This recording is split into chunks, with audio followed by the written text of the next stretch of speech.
ఇండియాలో అతి గొప్ప స్టార్ ఎవరనగానే అందరూ ఇచ్చే సమాధానం అమితాబ్ బచ్చన్. ఇదే ప్రశ్నని తమిళనాడులో అడిగితే రజనీకాంత్ పేరు చెప్తారు.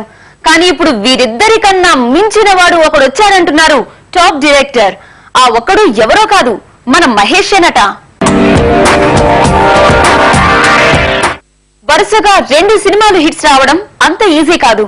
కానీ వరుసగా 2 సినిమాలు హిట్ కొట్టాడు మహేష్ బాబు. అంత మాత్రాన మహేష్ అమితాబ్ని మించిపోయాడా? నిజంగా మహేష్ బాబు గొప్ప నటుడా లేక గొప్ప స్టార్ మాత్రమేనా? అసలు మహేష్ లో ఉన్న మ్యాజిక్ ఏంటి? మహేష్ లాంటి యాక్టర్ తెలుగులో అసలు లేడని ఐ ఆనెస్ట్లీ ఫీల్ ఇండియాలో లేడని. ఇండియాలోనే బెస్ట్ యాక్టర్ మహేష్ అని వర్మ అభిప్రాయం. అది అతిశయోక్త, నిజమా? రాజకుమారుడు ఓపెనింగ్ అయ్యాక దత్తు గారు మహేష్ కి ఫోటో సెషన్ చేసిన స్టిల్స్ తీసుకొచ్చారు. చూస్తున్న నాకు ఫస్ట్ లుక్ లోనే చాలా నచ్చింది. అంటే అది ఆల్మోస్ట్ ఒక హాలీవుడ్ హీరోని చూసిన ఫీలింగ్ కలిగింది. టామ్ క్రూజ్ అలాంటి చార్మ్ ఉంది, భలే ఉన్నారు సార్ అని చెప్పి అప్పుడే నాకు యాక్చువల్ మైండ్లో మహేష్ తో మంచి ఫిల్మ్ వర్క్ చేయాలి అని అనిపించింది.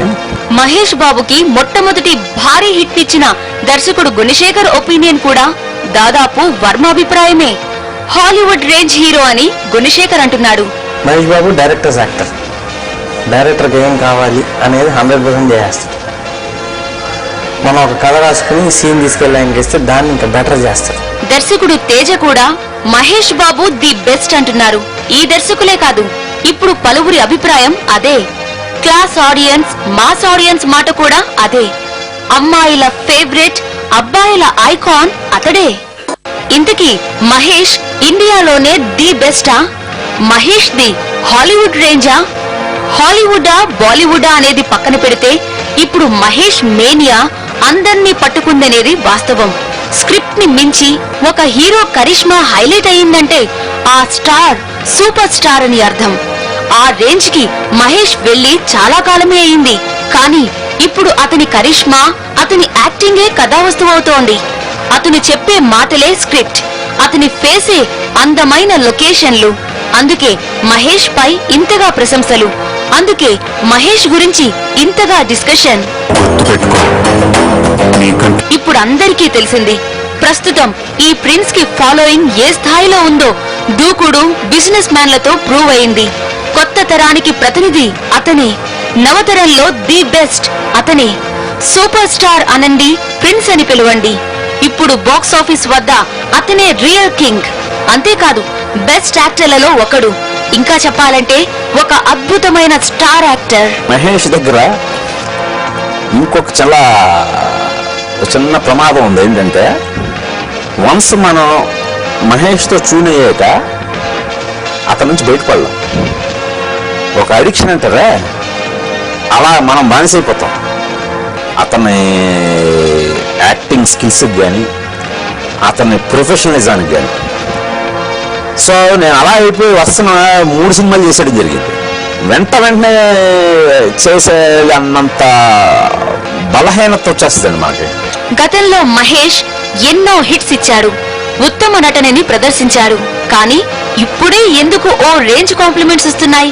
మహేష్ అంటే ఇప్పుడు ఎందుకింత మేనియా ఏర్పడింది? అతని నటనలో ఇంతకు ముందు లేని వైవిధ్యం ఇప్పుడు కనిపిస్తోంది. ఇది వయసు తెచ్చిన మెచ్యూరిటీ కావచ్చు, లేదా మళ్లీ తన సత్తాని చాటుకోవాలన్న కసి వల్ల వచ్చిన మార్పు కావచ్చు.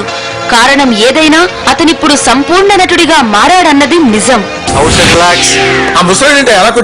స్టార్ గా అతని గమనం చూస్తే ఎంతో ఇంట్రెస్టింగ్ గా అనిపిస్తుంది. 2006లో పోకిరితో సంచలనం సృష్టించిన మహేష్ ఆ తరువాత వరుసగా ఫ్లాప్లిచ్చాడు. 5 ఏళ్ల పాటు ఒక్క హిట్ కూడా చవి చూడలేదు. ఇక హిట్ రాకపోతే కష్టమే అనుకున్నారంతా. కానీ ఒక్క మూవీతో మొత్తం సీన్ చేంజ్ చేశాడు. నటుడిగా, స్టార్ గా తాను ఏ స్థాయిలో ఎదుగుతున్నాడో అందరికీ అర్థమయ్యేలా చేశారు. పోకిరితో నెంబర్ 1 అయిపోయాడు. ఇంకా దాని తర్వాత నా ఎక్కడే మెయింటైన్ అవుతున్నాడు. మిగతా వాళ్ళకి మహేష్ బాబుకి డిస్టెన్స్ పెరుగుతుంది. నెంబర్ 1, 2, 3, 4 కూడా తనే అయ్యాడు. ఇప్పుడు బిజినెస్ మ్యాన్ హిట్ అయ్యేటప్పటికి 1 ఒకటే కాదు, 2, 3, 4, 5 కూడా తనే అని ప్రూవ్ చేసుకున్నాడు. Mahesh Babu as an actor, as a star, as a hero, as a person, very good.